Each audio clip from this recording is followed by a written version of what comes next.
আসসালামু আলাইকুম। প্রিয় দর্শক, আমরা খুব ব্যস্ত, খুব রাজনৈতিক আলোচনা নিয়ে, সংস্কার নিয়ে, নির্বাচন কবে হবে তা নিয়ে, কিন্তু এর মাঝখান থেকে কি বিশেষ কিছু ঘটে যাচ্ছে?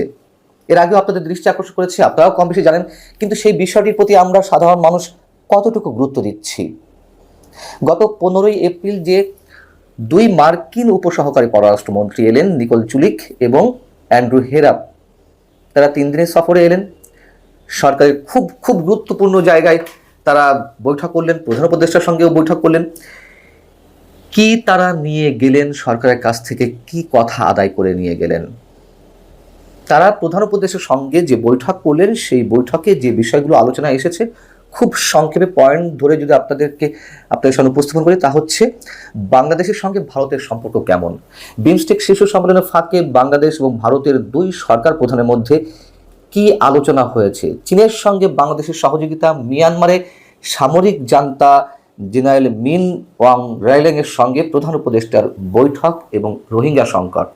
আর কি আলোচনায় এসেছিল সংস্কার প্রক্রিয়া, যুক্তরাষ্ট্রের আন্তর্জাতিক যে উন্নয়ন সংস্থা ইউএসএআইডি, সেটির সহযোগিতা বন্ধ করা দেওয়া হয়েছে সারা বিশ্বে, সেটি নিয়ে আলোচনা হয়েছে যুক্তরাষ্ট্রের বোয়িং থেকে উড়োজাহাজ কেনার বিষয়টিও।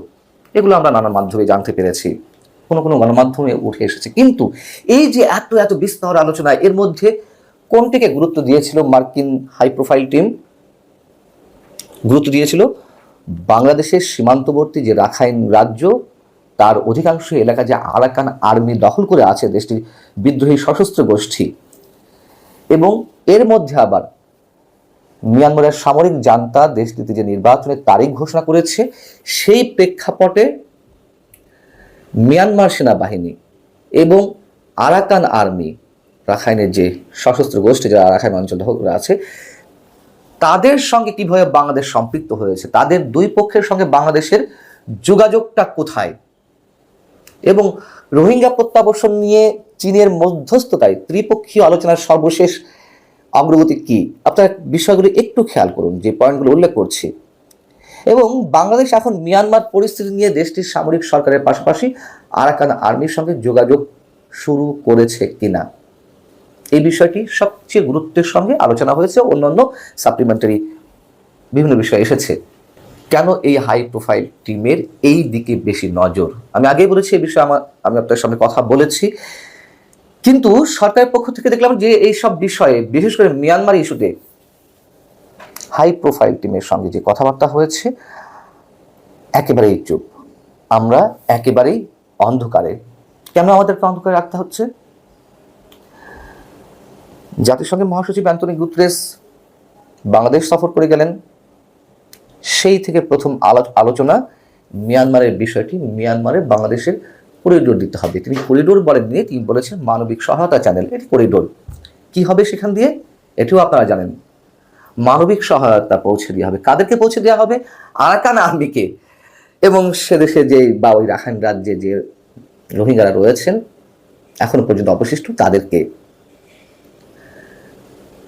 খুব সহজ কথা।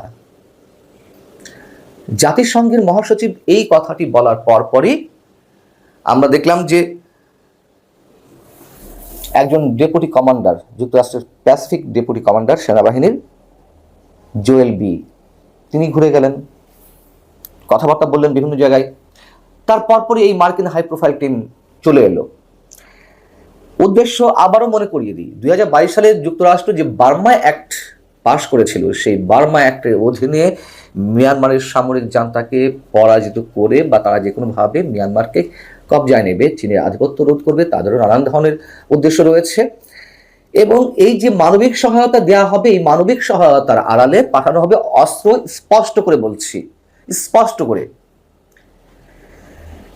এটি যুক্তরাষ্ট্রের প্ল্যান। এখন যুক্তরাষ্ট্রের এই যে পরিকল্পনা, সেই পরিকল্পনা ফাঁদে আমরা পা দেবো কিনা, কেন হাজারবার আমাদেরকে এই বিষয়টি ভাবতে হবে? আর হাজারবার না ভাবলেও কোনো সমস্যা নেই, খুব সহজেই বোঝা যায় যে কি হতে যাচ্ছে।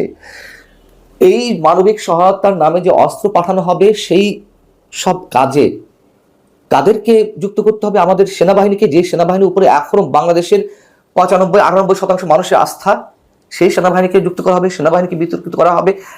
বাদ দিলাম, যখন যুক্তরাষ্ট্র এই সহায়তাগুলো দিবে, অস্ত্র সহায়তা, সেগুলো দিয়ে তো আরাকান আর্মি যুদ্ধ করবে মিয়ানমার সেনাবাহিনীর বিরুদ্ধে। অনেকে বলেন যে মিয়ানমার আরাকান আর্মি চীনের নিয়ন্ত্রণে ছিল, চীন অস্ত্র তাদেরকে দিচ্ছিল, চীন প্রত্যেকটা সশস্ত্র গোষ্ঠীকে অস্ত্র দেয়, আবার মিয়ানমারের সামরিক জান্তাকেও তারা শেল্টার দেয়।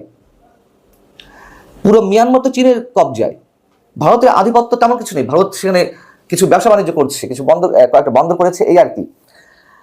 এখন বিষয় হচ্ছে যে যখন যুক্তরাষ্ট্রের এই পরিকল্পনা বাস্তবায়ন হতে থাকবে, তখন চীন আর ভারত চুপ থাকবে? তারা বসে বসে আঙুল চুষবে? এটা আমাদের ধরে নেওয়া কোনোভাবে সম্ভব? চীনের যে সাম্রাজ্য মিয়ানমারে, সেখানে যুক্তরাষ্ট্র হানা দেবে বাংলাদেশের মাধ্যমে, আর চীন চুপ করে বসে থাকবে?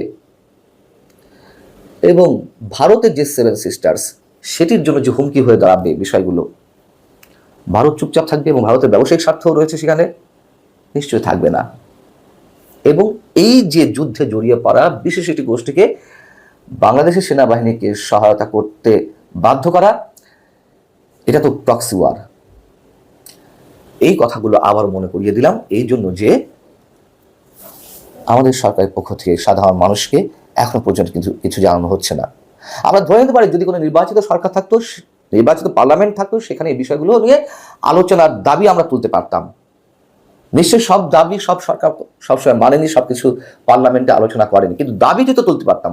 ঠিক সেই একই রকম দাবি আমরা তুলতে চাই যে আসলে হাই প্রোফাইল টিম, মার্কিন যে হাই প্রোফাইল টিম সফর করে গেল, তাদের সাথে আমাদের সরকারের, ডক্টর মোহাম্মদ ইউনূস সরকারের কি কথা হয়েছে, কি আশ্বাস দেওয়া হয়েছে, নাকি সেগুলো অ্যাভয়েড করা হয়েছে, আমাদেরকে স্পষ্ট করা হোক। আরেকটি প্রশ্ন খুব সহজভাবে উত্থাপন করি। 2017 সালে মিয়ানমার থেকে বা রাখাইন থেকে যেই নির্যাতিত রোহিঙ্গা জনগোষ্ঠীর প্রায় 10 থেকে 12 লাখ মানুষ আমাদের এখানে আশ্রয় নিলেন, তারপর থেকে 2024 পর্যন্ত এই যে 7 বছরে চীনকে পক্ষ হিসেবে রাখার পরও, চীনের মধ্যস্থতায় রোহিঙ্গাদেরকে ফেরত পাঠানোর বিষয়ে মুহুর্মুহু আলোচনা করার পরও একজন রোহিঙ্গাকেও কি ফেরত পাঠানো সম্ভব হয়েছে? হয়নি তো।